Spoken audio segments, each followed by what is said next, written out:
Collective. So last night, in a discussion I was having with Brandon Tierney and Rich Cimini, everyone can go subscribe to the Jets Collective if you want to listen to the full 1 hour show. But we were talking about the Jets potentially moving out of the number 2 spot. I want to play you first what Darren Muji said about that when he was asked about moving down potentially in the draft. This was Muji at the owners' meetings the other day on that topic. That second overall pick that you guys have, are you imagining that, look, we've got a guy, we're taking a guy too, or are you considering, or would you consider moving back? Yeah, we're always open. We're open. We'll go through this draft process, like I said, and really build the board. And you know, the calls typically don't happen until middle as it gets closer to the draft. But we'll always be open, always pick up the phone. They're going to always pick up the phone. Muji has mastered the generic GM speak that doesn't really say anything, but sure, that I'm sure those conversations will start to happen over the next few weeks. We got 3 weeks until the NFL draft. But now to the Jets Collective. I want to get your thoughts on a couple things that Rich Cimini said here. First, the conversation about trading back from 2. Many have said, well, Tennessee, they apparently want Jeremiah Love, the running back. So they might want to come up and make a deal with the Jets from 4 to 2. Not so fast, says Rich. Here's the full clip. We'll play it and then react. They're dancing with, you know, like who's coming up? It's got to be for Jeremiah Love, right? Yes. I mean, you know, who's coming up? I don't think Tennessee's living in the Jeremiah Love world. So, you know, would it be the Giants? You don't think that? A lot of people think Tennessee wants to take him. You don't? I think Washington would take him, but Washington's what, 8 or 9? Saints are 9, right? I think Commanders are 8. I think right. Right. So yeah. Washington 7, New Orleans 8, Kansas City's 9. That's right. I mean, if you got a great, would you go down from 2 to 8? I would, because I don't love Reese. I know he could run. I know he's got great intrigue. Yeah, great intrigue. You know, he's not as polished yet as I would like. I don't think he's a home run second pick. If it was the left tackle, which they don't need, if it was the left tackle that you knew was going to be there 10, 12, 13 years, boom, and I need a left tackle, I'm not moving. But there's other guys, and I mentioned Styles and Caleb Downs. There's other guys I can get my hands on and recover picks. I almost want the Jets to trade out of 2. Forget about being open to it. I'm kind of hoping that they do. Like, I actually want them to. Makes a lot of sense because you're right. The number 2 is not a clear-cut pick. No. Reese, who I guess if you put a gun to my head right now, I'd say they'd probably pick Reese at 2. I think Bailey's a factor. And something I heard in Phoenix, let's not rule out Sonny Styles, by the way. Good. You know, yeah, the Jets got a good long look at him last week in Columbus at his pro day. And I don't think they would do it at 2, but they are very intrigued by Sonny Styles. So, yeah, if you could trade down to 8, and get a Styles or, Caleb Downs. Yeah, I mean, and pick up some premium picks in the process. Yes. I think that makes a lot of sense. I'm with you on that. I think Jet fans would love it. Again, I just think it's tough to try and picture a team. As good as Jeremiah Love might be, it's tough to picture a team trading that much to move up. Because if let's play it out. If you're a team that's moving from 7 or 8 all the way up to 2, I'd imagine Darren Muji's asking for the team's first round pick a year from now, right? Like, I don't think you could just do maybe like a second round pick. Like, I don't know. That's enough to go from 8 to 2. Yeah, it's a lot for a non-quarterback. Yeah. That's why, I mean, as good as Love is, teams, I should have done my research. When's the last time a team traded up in the top 10 to get a running back? I think Trent Richardson way back when, and that didn't work out, obviously. But, yeah, you just don't see it that often. I think Muji would be totally open to it. I think the phone lines are open, but, you know, who's going to make that call? It's hard to find someone, you know, for a non-quarterback. So that's the last part there I want to start with. I just find it hard to believe there's a team that's going to come up in this type of draft to number 2. I think Jeremiah Love is awesome, but look at what happened last year with the running back Genti that the Raiders selected in the top 10. Like, if your team is bad, which the teams that are picking in the top 10, top 5 in the case of Tennessee, they're coming off a miserable season. Why would they trade assets, especially like real premium picks, like maybe a first next year, but certainly a second this year is in play, a second even next year? I don't see the scenario where the Jets are going to be able to trade out of that spot. And at the Titans, as you heard Rich say there, he heard they're not interested in moving up for Jeremiah Love. I think that's one of the teams that the Jets maybe were eyeing, and I don't think that team now exists if it's not the Titans potentially. Yeah, I'm with you on that. And Muji, you said it at the top with the GM speak. he does such a good job of saying pretty much nothing in his 30 seconds whenever he answers a question. And that to me was what I took out of his answer. Like, yes, we're going to open the phones. It would be silly if they just ignored the phone calls, because who knows? Maybe someone does offer you a crazy package. But if I was betting on it, I don't think the Jets are going to end up trading out of the number 2 pick. I think it's significantly more likely that they do draft someone at number 2. And for good reason, right? Like you mentioned, Love is a great player, but do you see someone moving up for him at 2? I don't know about that. Or even if someone falls in love with Arvell Reese, is that enough for them to trade the future capital that it would take to move up, 3 to 5 spots, let's say, to jump some of these other teams? I don't know. So I think the pick that would make the most sense for the Jets to move is actually 33. I think 2 and 16. It's significantly more likely that they stay at both those picks and end up making selections. I would tell you at 16, probably easier to move out of than even 2, just because of the nature of this draft. We don't have a ton of quarterbacks. We don't even have a ton of offensive tackles. Like, this isn't the year a couple of years ago when the Jets took Olu Fashanu, where you had all these offensive tackles going in the first 15 picks. I just find it hard to believe any team is coming up for a running back. Again, Rich had the note. It hasn't happened since Trent Richardson. And that obviously was a disaster for that deal with Cleveland, right? So I'd be surprised. Again, I'd love it if the Jets could move out of 2, drop to 4. They ended up taking Sonny Styles, who Rich said don't rule out Styles as a name for the Jets, and that's talking at number 2. I'd love it. Again, get me all the picks I could get, and if I only have to move down a couple spots and I'm still getting a premium player like I believe Styles is, sign me up for that scenario. That possible scenario actually exists.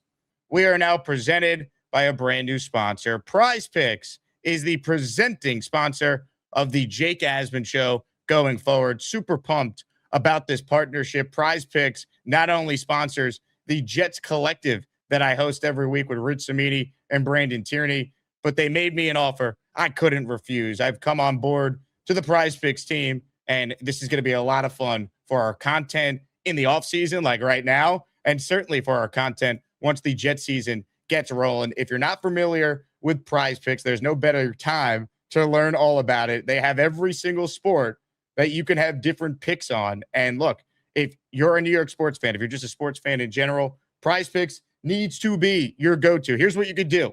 You could download the app and see all this for yourself. Use promo code HMA, and if you put in $5, you'll get $50 instantly. We'll be mixing in a bunch of different plays. You can actually cash out early if you hit on a bunch of your picks. It's basically daily fantasy made simple. You just pick more or less on your favorite player projections. You build your lineup out in a few taps. I'll have plenty more on PrizePicks as we get things rolling. But the biggest thing you could do is download the app so you could follow along my picks. We could shout out your picks, and we'll have some fun on all the platforms here on social media with PrizePicks. But shout out to PrizePicks, brand new sponsor. Excited to welcome them to the Jake Asman ASMANIAC family. Before we even dive into some comments that Rich Cimini made on the Jets Collective to myself and Brandon Tierney last night, what were your thoughts, big picture thoughts on Glenn and Muji speaking at the league meetings? What to you was the biggest takeaway, Geno Smith leading them to the promised land aside, that stuck out to you?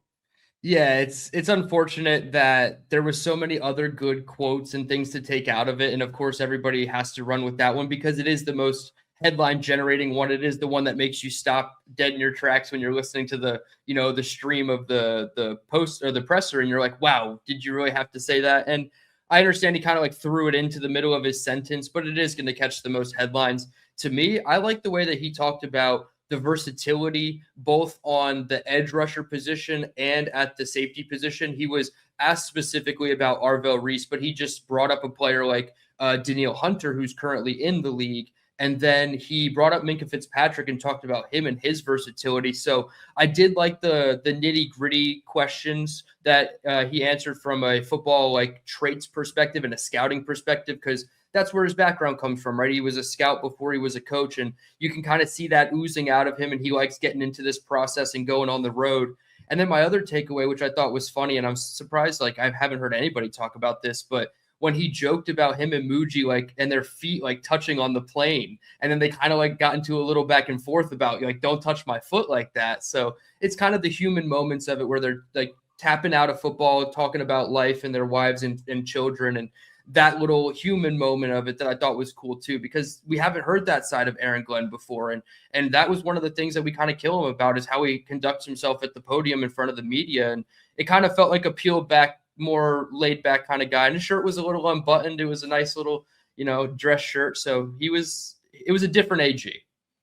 It was a different AG, but tough to change who you are. And I just think AG at the end of the day is a very confident guy. And he just takes it a little too far with some of the things he said. It goes back to last year with everything he said leading up to the start of the year, everything he said about Fields. I just find it ironic that at these same league meetings a year ago, he said he wants the Jets to move in silence. And everything since, there's been no silence. The Jets aren't just bad, but they're bad. And there's like all this drama, which gets them in the headlines. And for better or worse, this is who he is. If he wins, no one's going to care. But he didn't win in year one, which is why him saying what he said about Geno Smith, who's coming off the season he just had with the Raiders, is why people are going to laugh at the Jets. Yeah, 100%. And he is certainly the person who's going to take all the arrows for the team. So maybe in a sense, the team is moving in silence because of how loud Aaron Glenn is, like, simultaneously to the team moving in silence. But with that quote specifically about the promised land, and I don't want to get too far ahead of myself with this, but it kind of puts a little bit of a higher expectation on Geno. And there's a lot of people that already don't like Geno. And Aaron Glenn acknowledged that in this fan base that didn't like how it ended with Geno the first time. They didn't really want him back. And however you feel about him, it's kind of a new Geno. But I feel like it puts a little bit of a target on his back of expectations now. And if he isn't, Seattle Geno and he's more towards Vegas Geno, maybe the fan base is going to revolt in the same way that we were all up in arms trying to play Brady Cook over Justin Fields. So it's going to be interesting to see how it works. And maybe Geno handles that pressure a little bit differently than a Justin Fields would, but it does put more of a target on Geno's back as well as Aaron Glenn, who's already backs up against the wall and he has to just either talk his way out of it or win his way out of it. And right now, he can't win any games right now. So that's all that's going to matter. I even was joking in my head as I'm listening to the presser. I'm like, he could say I'm the best Jets YouTuber in the world. I still want him to win games. I don't care. I want him to win games to prove to me that he's a good coach. And you hear all the scouting stuff and all the positives about it, but you just got to go win games, man. And then I really don't care what happens after that. I just feel like he's the guy that's going to lead us to the promised land. It's been quite the offseason for Aaron Glenn. We have that. We have this. Play call is my superpower, really. And then we also had this. So Daniel Jeremiah's top 50 prospects as Aaron Glenn looks on for the Jets. Christ, superpower sleeping. Aaron, wake up! Fernando Mendoza 1. Jeremiah Love, who we'll also see on Saturday here on NFL Network. Life is a Jet fan. The last one's the best one. It's the jump up, go from eyes completely closed and now wide open. That's the classic. I just fell asleep in third period English class and I know it. And for the Jets to try and tell people tell the beat to, hey, he wasn't sleeping. It's stop it, man. Just laugh at yourself. Yeah. I defended Aaron Glenn for that. I'm it's boring. Guys running in a straight line. He dozed off. We've all been there. Come on hopefully when they win a game at some point this year, they'll reverse the meme and do a reverse Uno card and use Aaron Glenn sleeping as sleeping on the opponent or whatever. They got to turn it back on themselves and joke with it at some point, because right now, you can't cover it up and go 10 toes down that he was not sleeping when. Come on, man. He was sleeping. Hit the like button. Make sure if you haven't subscribed to my channel that you do so. My goal is to get to 45,000 subscribers before the draft. We're at 44,875. I believe we could do it. We got 3 weeks till the draft. And I know this ASMANIAC community is fired up to talk all things Jets. Let me shout out a couple channel members who entered themselves in the ASMANIAC raffle for the Wayne Corbett helmet. Michael Greco in for one. Phantom green and white in for one. Derek, the Kansas Jet fan, in for one. Let's go. Hit the Jet chant, because we got people that are ready to try and win themselves a Wayne Corbett autograph helmet.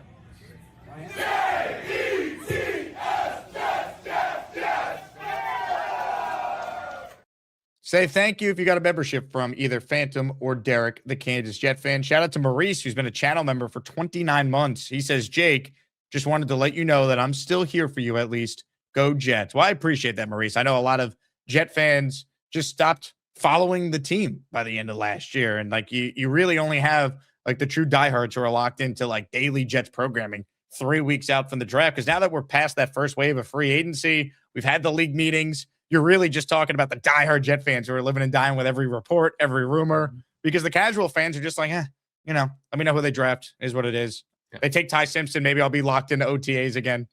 Yeah. Now, within this first 12 months of having my channel, starting it in mid-May, I didn't have a draft cycle before this. So like I'm kind of understanding when the ebbs and flows of people's interest is coming and going. And at the end of the regular season, Jake, obviously everybody knows in the content space, it was like next to nothing compared to what it was at the start of the season. But the week the season ended, the viewership just went right back up. And then it kind of dwindled a little bit, but the coaching stuff was keeping it interesting.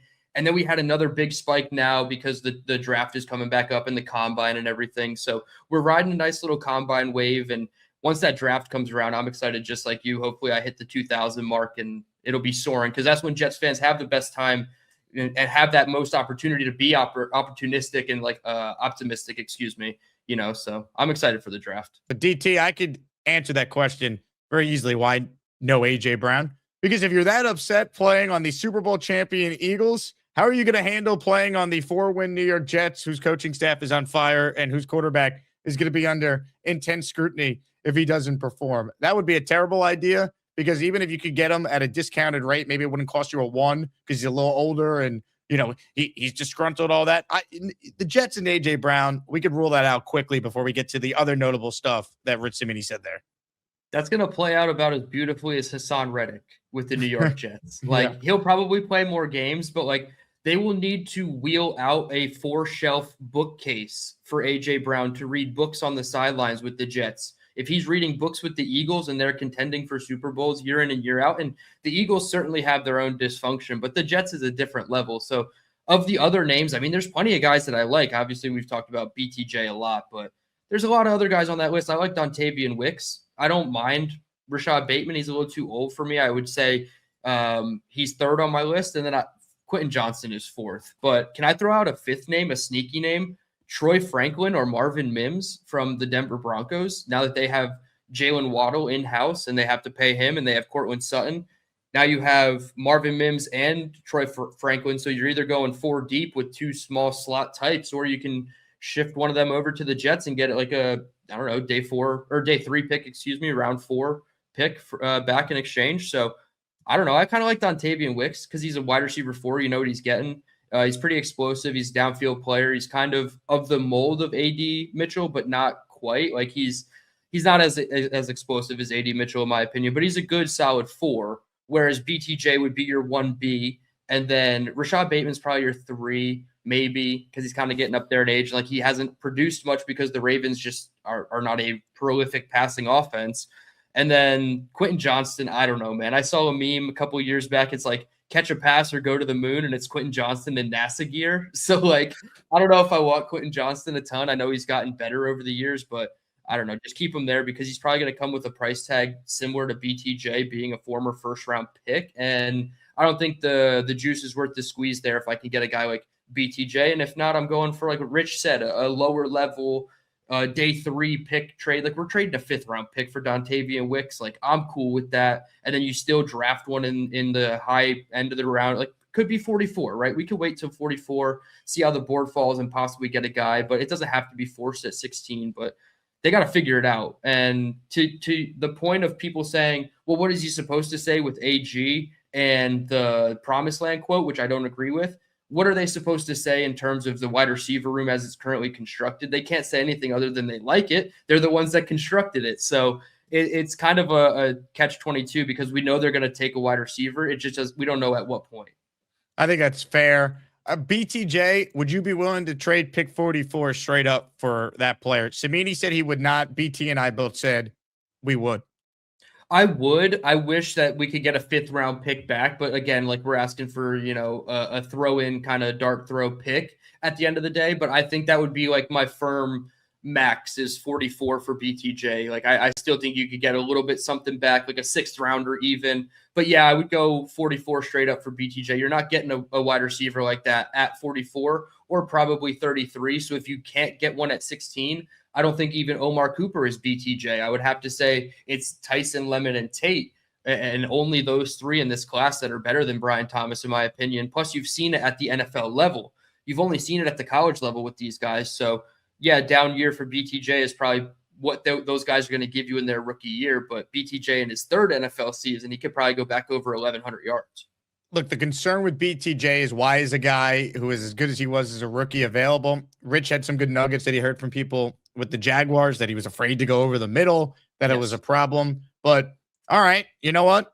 Like, just find a way to not have him go over the middle as much with the Jets. Like, have you seen the Jets' history of drafting 2nd-round receivers? We don't need another Stephen Hill, a Devin Smith, an Elijah Moore. I can keep going, but every Jet fan gets the point. So I'm willing to do it. I would take a chance on him. Maybe he just needs to change the scenery, and I think it'd be worth it. If you don't trade for him, though, then I think at this point, DT, the 16th overall pick in this draft, it has to be a receiver. I get waiting to 33 or 44, but man, they really need an impact player at that position. And the odds of the Jets hitting on that guy, they go down in 33 and 44 compared to 16. They just do.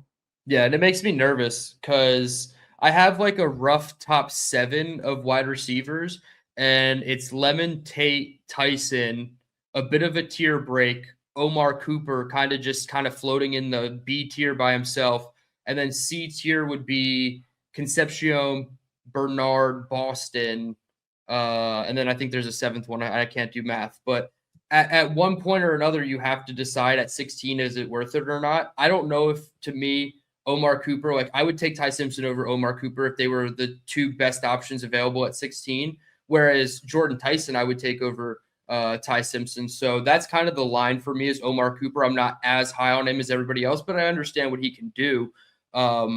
So yeah, at that point, if it's wide receiver 4 or Vanga or Ty Simpson or something else, I'm probably leaning something else and then circling back at 33 or 44 to get a Jeremy Bernard or a Casey Concepcion, because to me, they're not that much farther down from Omar Cooper. So that's kind of how I see it. But those 3 of my own at the top, they're like A tier. And if they're there, you have to take them no matter what. I completely agree. Even Jordan Tyson with the injury stuff. All right, now let's throw out this scenario. If the New York Jets go out there and they realize, man, the guy we want will not make it to 16. What are you willing to trade to potentially move in the 7 to 10 range? Get in front of Miami at 11. They could definitely go receiver. Get in front of the Dolphins to try and get the guy they covet for Geno Smith to lead us to the promised land with. We're trading up for a wide receiver in this situation. So you're probably trading up some of the more premium assets. Like unless you're coming up for a quarterback, I would trade whatever it takes to get to 7. And I know you guys floated around Washington trading up to 2. They just don't have enough assets. They don't have a 2. They don't have a 4. They have 3 picks in the first 5 rounds. It's a 1, a 3, and a 5. You trade back 16 and 44 on the Rich Hill trade chart. It counts for, I believe, almost exactly, if not a 20 to 30 point overpay for the 7th overall pick. So go all the way up to 7 if you need to. I don't know if Kansas City or Cincinnati are going to be targeting the same positions of need that you are, but I certainly know that Los Angeles can with the Rams at 13. They're probably eyeing a wide receiver. So I would go all the way up to 7. 6 is where I think the first wide receiver comes off the board at Carnell Tate. So then you have your choice of Lemon or Tyson if that's what you prefer, or maybe there's a curveball that happens and you have to trade up to get the 3rd guy, and then you're kind of scrambling to get Lemon or Tyson as that 3rd guy. I have a hot take, and I know I just said I'm lower on Cooper, but I think there's a way or like a path where he's the 2nd wide receiver off the board, just because Tyson with the medicals and Lemon, people are kind of wishy-washy on. I don't know, his eyes at the press conference. I don't know. It kind of stirred people the wrong way. So I think Omar Cooper could be the 2nd wide receiver. And in the Jets' best case scenario, it's 6 to Cleveland for Carnell. All the way to 13, there's a jump to Omar Cooper at 13 to the Rams. And then Baltimore takes Lemon or Tyson, and then you have the other one at 16. That's the best case scenario. And I don't see a scenario where you're getting one of those top 4 guys sitting put at 16. I think that's an interesting take. I don't think that's crazy either.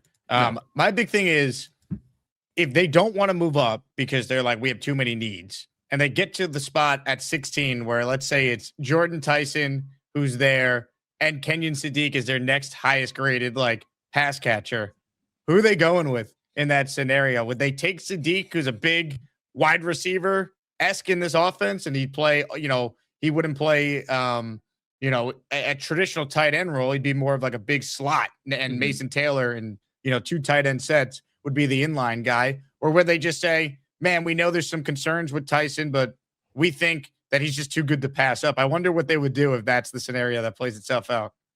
I would be not surprised, but a little bit I guess it would be surprised if Sadiq was that high on their board, just because I don't know how much Frank Reich is going to run 12 personnel. And you kind of laid it out. You would have to run a pseudo 11 personnel with 2 tight ends. And he's kind of just a Kyle Pitts where it's a tight end in name, but he really just plays wide receiver.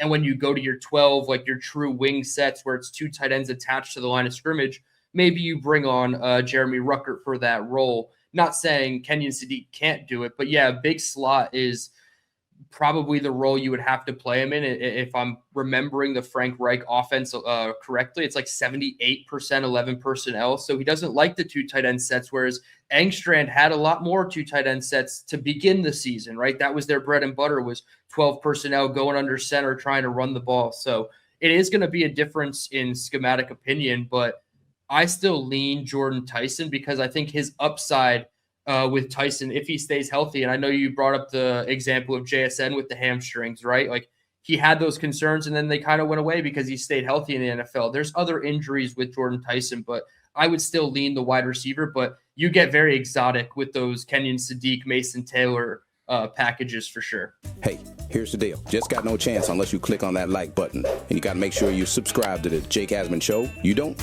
you can get the f*** out. Now let's go, Asmaniacs. We're built for this shit.